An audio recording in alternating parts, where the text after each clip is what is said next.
Hello everyone, and welcome to my presentation on predicting the hourly electrical energy output of a combined cycle power plant. Let's start by identifying the problem that we're trying to solve. So the goal of this project is to predict how much electrical energy the power plant will produce per hour, which we'll be calling PE, power output in megawatts. The predictions are based on four environmental factors that affect the power plant's performance. So these four factors. Firstly, we have ambient temperature represented as AT. So this is the temperature of the air that's outside. We have exhaust vacuum represented as V. This measures the pressure in the system after steam has been produced.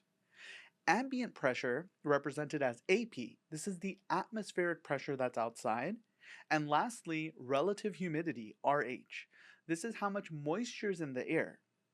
Now keep in mind, since we are trying to predict a continuous number, in this case we're looking for power output, this would be a regression problem. Okay?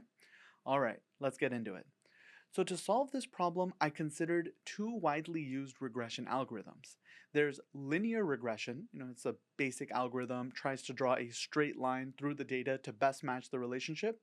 And that's a relationship between what? It's between features like temperature, for example, and the target, which would be power output.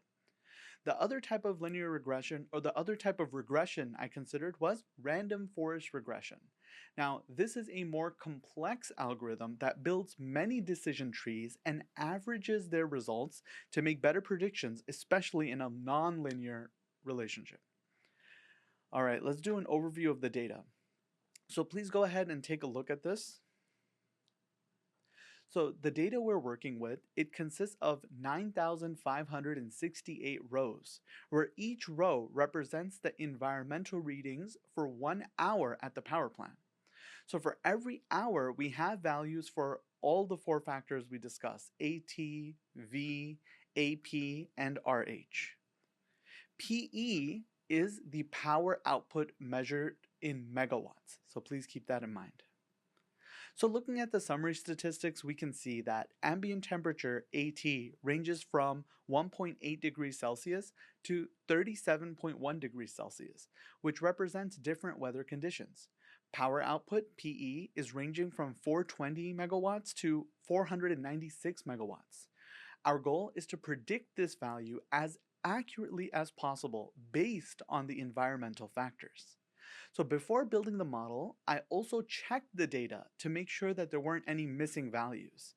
So since we did not have any missing values, we could then go ahead and move on to directly analyzing and building the model itself. To better understand how the features relate to each other and to the power output, I generated this pair plot. And the chart itself consists of several scatter plots, each comparing two features. So for example, the scatter plot in the bottom left shows how ambient temperature, AT, relates to PE. Each dot represents an hourly observation at the plant. And if we look at the scatter plot comparing AT to PE, so that's going to be the first row, last column. So take a look at that, the first row, last column. We'll notice a very clear trend here. So as ambient temperature is increasing, the power output tends to decrease. This gives us a sense that higher temperature can reduce the efficiency of power generation. This kind of relationship between a feature and target is exactly what a machine learning model is trying to capture. The diagonal plots in this chart are histograms, which show the distribution of each feature. For example, the histogram for ambient temperature shows that most temperatures recorded are between 10 degrees Celsius and 30 degrees Celsius. Once I understood that data, I then split it into training and testing sets. The training sets were 80% of the data. I used that to go ahead and build the actual model, while the testing set, 20% of the data, was used to evaluate how well the model performed on unseen data. To make sure the model learns well and generalizes to new data, I used a technique called five-fold cross-validation. And here's how it works. The training data is divided into 5 parts. We train the model on 4 parts and validate it on the remaining 1 part. This process repeats 5 times, with each part being used as validation once. This technique helps us avoid overfitting. And overfitting is when a model performs very well in training but does very poorly with new data. After training 2 models, linear regression and random forest, I compared their performance using a metric called RMSE, which stands for root mean squared error. RMSE tells us on average how far off the model's predictions are from the actual power output itself. A lower RMSE means better performance. So here are the results. For linear regression, the RMSE was 4.57 megawatts, whereas random forest RMSE was 3.46 megawatts. So as you can see, random forest model performed better with a lower RMSE. This means it makes more accurate predictions by better capturing the complex relationships in the data. To further improve the random forest model, I used a technique called hyperparameter tuning. Hyperparameters are settings that control how the model learns, such as the number of trees in the forest or maximum depth of each tree. By trying different combinations of these hyperparameters, I was able to lower the RMSE all the way down to 3.45 megawatts. Once the model was fine-tuned, I evaluated its performance on the test set, which was not used during data. And here are the final results. The RMSE was 3.23 megawatts. This means that, on average, the model's predictions are off only by 3.23 megawatts. That's quite accurate given the range of possible values. MAE that you're seeing here is mean absolute error. That's 2.31 megawatts. This is another error metric, and it tells us the average difference between the predicted and actual values. Similar to RMSE, lower values are better. The R2 score is 0.96. This tells us that the model can explain 96% of the variability in power output, which is a very strong indicator that the model is performing well. A high R2 score and a low error value both show that the model captures the most important patterns in the data and makes reliable predictions.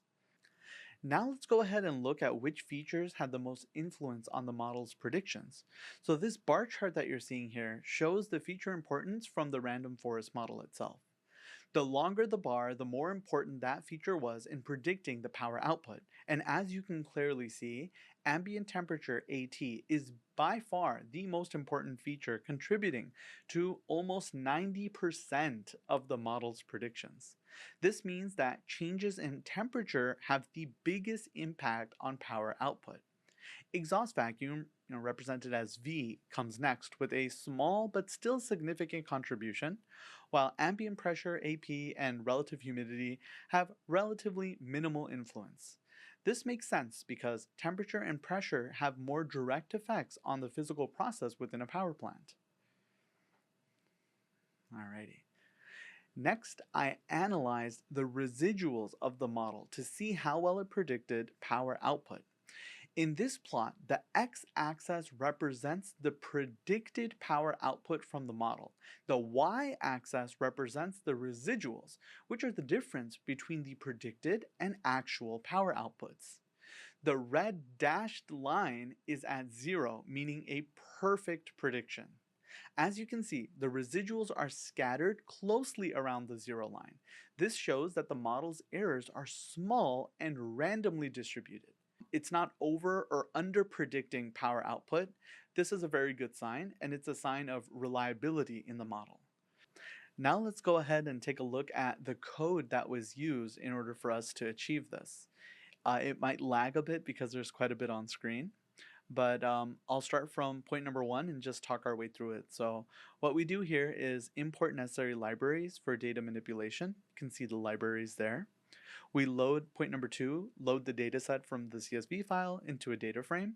We preview the data and display the first few rows of the data set. So we get information, summaries, statistical summaries. We also check for missing values. For point number 3, we're then visualizing the data. So we're generating a pair plot to visualize the relationship between features and the target variable.